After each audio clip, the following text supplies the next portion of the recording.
Shine परिवार के आप सभी कस्टमर, सभी एसोसिएट, आप सभी को Rashid Naseem, chairman shine group का प्यार भरा नमस्कार। साथियों, जब से ये रिपोर्ट आप सभी लोगों के बीच में गई है, आपने देखा होगा कि मैंने तकरीबन आप सभी लोगों को 2 से 3 रिपोर्टें ऐसी दी हैं जो आप लोगों की कल्पनाओं से और आपकी सोच से या आपको जो जानकारी दी थी उसके बिल्कुल विपरीत थी। एक रिपोर्ट आप सभी लोगों के सामने डाली गई थी, कंपनी ने लिख करके कोर्ट में दिया हुआ था कि हम अपनी लायबिलिटी ख़त्म करना चाहते हैं, हमें रास्ता दिया जाए। उसके बारे में आपको कभी कोई जानकारी नहीं दी गई, उसके विरोध में हमेशा बात किया गया, जांच कराने की मांग करी गई, जांच की गई। जांच में आप सभी के सामने एक रिपोर्ट डाली गई जिसमें यह दिखाया गया कि सारा का सारा पैसा वो इंडिया में लैंड पर है, ज़मीनों पर है, और उन ज़मीनों को जांच एजेंसियों के द्वारा सीज किया जा रहा था लगातार। और मैं आपसे निवेदन करता रहा था कि ये ज़मीनें आपकी हैं, यहाँ पैसा आपका है, और आप अपनी लड़ाई में बिला वजह अपना ही नुकसान कर रहे हैं।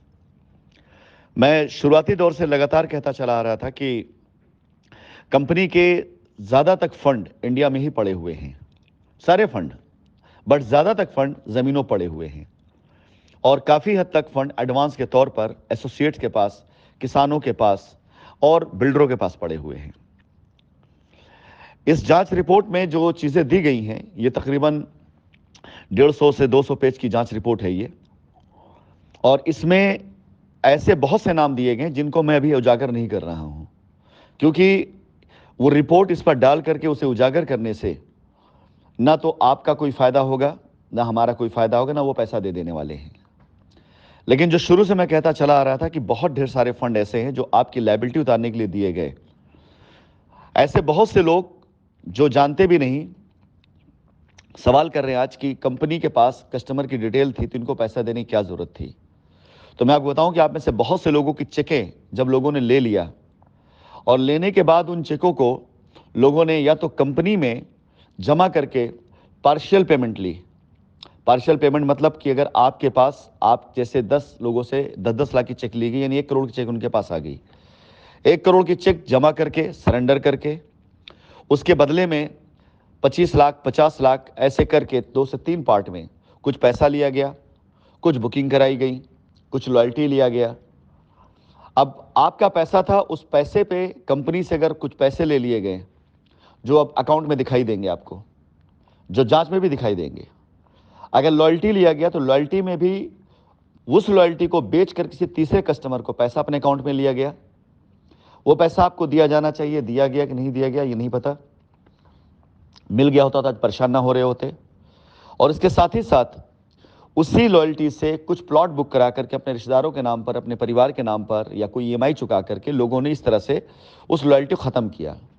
मैं ये बात मानता हूं कि ये सारे के सारे कार्य सहयोग की भावना से किए गए थे, इसमें कोई दो राय नहीं है।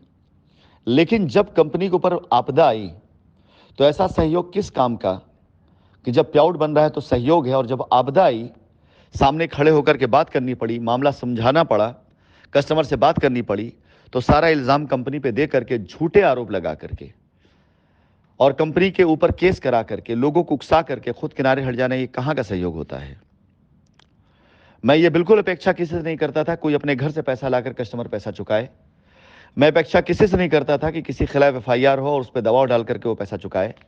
मैं सिर्फ एक अपेक्षा करता था कि जिन लोगों ने हालात बिगड़ते हुए देखा तो हालात को संवारने के लिए काम ना करके कंपनी पर अनाप शनाप प्रेशर डाल करके सबसे पहले अपना पैसा निकाल लिया। उसके बाद बिगड़ते हालात को देखते हुए हालात बिगड़ने वालों के साथ खड़े हो जाना, अपने कस्टमर से यह कहना कि जाओ जाकर एफआईआर करा दो, फिर सारा दोष कंपनी पर मढ़ देना।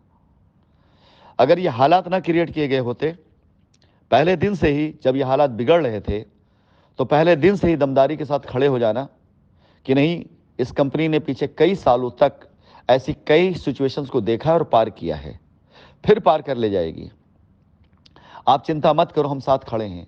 तो आज किसी भी व्यक्ति की जांच रिपोर्ट यहां देने की जरूरत ना पड़ती, किसी व्यक्ति के ऊपर आरोप लगाने की आवश्यकता ना पड़ती। ये सारे के सारे लोग, ये सारे कार्य पहले भी कई बार ऐसे हो चुके थे, कभी किसी ने किसी पर उंगली नहीं उठाई थी। लेकिन ये हजारों लोगों का समूह बन करके सिर्फ कंपनी के ऊपर आरोप लगा देना, ये कहीं पे भी उचित नहीं था। खैर, अब ऐसी बातें बहुत हो चुकी हैं, आपको समझा समझा कर मैं भी थक चुका हूं, और आप लोग भी समझ चुके हैं, बहुत से ज़्यादा लोग ऐसे जान चुके हैं।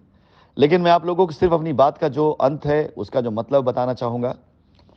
साथियों में अगर मैं आपसे बार बार कहा करता था कि हमारी जांच करा ली जाए, आप खुद देखें, मैं इस बात को गर्वपूर्वक कहता हूं, आप खुद देखें, कंपनी के मैनेजिंग डायरेक्टर आसिफ नसीम के अकाउंट में 7 सालों के अंदर कुल 1,27,55,882 रुपए निकले हैं। और मेरे अपने खुद के अकाउंट में, जो मेरा अकाउंट था, उसे 75,58,000। मैं आपको एक बात और बता देता हूं, ये दोनों अमाउंट पूरे अमाउंट नहीं है, इससे ज्यादा है। और मैं ईमानदारी से इस बात को बताऊंगा कि हमारे बैंक अकाउंट 2 बैंकों में थे, आईसीआईसी और फेडरल में। और दूसरा अकाउंट भी अगर ऐड कर देंगे ना, दूसरा अकाउंट ऐड भी कर देंगे, तो भी मेरे अपने खुद के बैंक अकाउंट में पूरे जीवन काल में, जब से कंपनी चल रही है, इस पूरे जीवन काल में 1.5 लाख रुपए पर मंथ सैलरी से ऊपर 1 रुपया नहीं मिलेगा। और कंपनी के द्वारा मैंने लोन भी लिए थे, इसमें दो राय नहीं है, ये मैं खुद आज कबूल कर रहा हूं। और यही निकल करके इससे रुपए नहीं निकलेगा। और जितना पैसा मैंने कंपनी से लिया था, वो सारा पैसा अपने अकाउंट से कंपनी को मैंने वापस भी किया था। तो हम दोनों भाइयों के अकाउंट से, एमडी और सीएमडी के अकाउंट में सैलरी से अगर 1 रुपया कंपनी से फालतू निकल जाए तो हम पूर्ण रूप से दोषी हैं। और आप खुद देख लें कि हमारे अकाउंट में कितने पैसे आए, और हम आज तक लड़ रहे हैं। हम आज तक आपके हक दिलाने के लिए लड़ रहे हैं। और जिनके अकाउंटों में 3-3 करोड़, 4-4 करोड़, 5-5 करोड़ रुपए गए और 1 रुपया कंपनी वापस नहीं आया है, कस्टमर को नहीं मिला, कस्टमर एफआईआर करके बैठा हुआ है, वो सारे के सारे लोग कंपनी को बुरा कह रहे हैं। अब एक सवाल आप सभी लोगों से, सवाल मैं आपसे पूछता हूं, हमारा सब कुछ वहीं पड़ा हुआ है, हमारी जमीन वहां पड़ी हुई है, जिसे लोग कब्जा करके बेच दे रहे हैं, बाउंड्री कराकर कमीशन खा रहे हैं, आपसे अनाप शनाप झूठे अथॉराइजेशन बनाकर रजिस्ट्री करा दे रहे हैं। हमारे बैंकों में पैसे पड़े हुए हैं, लोग अपने अकाउंट पैसा लेकर के मौज उड़ा रहे हैं, हमारे सारे के सारे पैसे फ्रीज पड़े हुए हैं। आप मुझे बताइए कि मैं क्यों नहीं आना चाहूंगा, कंपनी क्यों काम नहीं करना चाहेगी? और आप मुझे बताइए कि हमें क्यों रोका जाएगा? अब क्यों नहीं रोका जाएगा? क्योंकि जब हम आ जाएंगे तो हमारी जमीन हमारी होगी, उसके ऊपर अवैध कब्जे हट जाएंगे। हम जब आ जाएंगे, हमारे बैंक अकाउंट हमारे होंगे, उसमें पूरी स्क्रूटनी होकर निकल आएगी किसको कितना पैसा गया है। और हम पब्लिक के सामने ओपन कर देंगे कि हाँ, किसके लोगों ने कितना कितना पैसा लिया है। हम आ जाएंगे तो जिनकी रजिस्ट्रियां हुई उन्हें कब्जा दे देंगे। तो लोग जो झूठ बोलकर रजिस्ट्री वालों से कंपनी भाग गई, जाओ एफआईआर करो, और उसी जमीन किसी और को बेच दे रहे हैं, उस झूठ का भंडाफोड़ हो जाएगा। हम आ जाएंगे तो किसानों के पास जो एडवांस पड़े हुए हैं, उसमें जो लोग किसानों को ये बहका कर कंपनी भाग गई है, अब आप ये जमीन फलक नाम रजिस्ट्री कर दो, जितना पैसा लिया उसमें से 20-30% छोड़ करके बाकी पैसा हम आपको दिला देते हैं, तो ये सारी कहानी बंद हो जाएगी। इतना बड़ा स्कैम किया गया हिंदुस्तान के अंदर लोगों के द्वारा, और इल्जाम कंपनी पे लगाया गया है। क्यों ना लड़े हम इस लड़ाई को? कि उस लड़ाई को लड़ने के बाद अगर सबकी सच्चाई सामने आएगी, सबसे पहले कस्टमर का हित होगा, कस्टमर उसकी जमीन मिलेगी, उसका पैसा मिलेगा। कंपनी अगर एक ईमानदाराना तरीके से वापसी करती है तो पूरे हिंदुस्तान के अंदर, दुनिया के अंदर लोग जानेंगे कंपनी बेईमान नहीं थी। हम बिल्कुल वापस आएंगे। लेकिन अब आप सभी से एक अनुरोध है, जिन लोगों ने कंपनी के अकाउंट में पैसा नहीं दिया है, कृपया करके उन्होंने जिनको पैसा दिया उनसे संपर्क कर ले। क्योंकि आप सभी लोगों के सामने अब जब रिपोर्ट पूरी तरीके से आएगी और कोर्ट में जब ट्रायल चलेगा, तो आप यकीन जाने, अगर आपका पैसा कंपनी के पास है, आपने कंपनी अकाउंट में दिया है, और आपने कंपनी की चेक उठाकर अपने एसोसिएट को दे दिया है, और एसोसिएट ने अपने अकाउंट में पैसा आपके नाम पे ले लिया है, तो यह भी केस कंपनी लड़ेगी। इसमें आपका नुकसान नहीं है, यह भी केस कंपनी लड़ेगी। ज्यादा नहीं, लेकिन छोटा भी नहीं। हमने बार बार एक फिगर बोली, 140 करोड़ रुपए कंपनी ने वापस किया था नेपाल त्रासदी के बाद उन कस्टमरों के लिए जो कस्टमर्स परेशान थे, जिन कस्टमर्स के लेकर एसोसिएट आता था ऑफिस, हल्ला गुल्ला मचाता था, फिर वो अपना अकाउंट देता था कि सर 50 लाख का मैटर है, आप सिर्फ 15 लाख कर दीजिए, आज हमारे अकाउंट में हम सबको मेंटेन कर लेंगे। इस तरह से लूट की गई है। 15 लाख दे दिया जाता था, आपको मिलता था, नहीं मिलता मुझे नहीं मालूम, नहीं, ऐसी लूटें की गई हैं।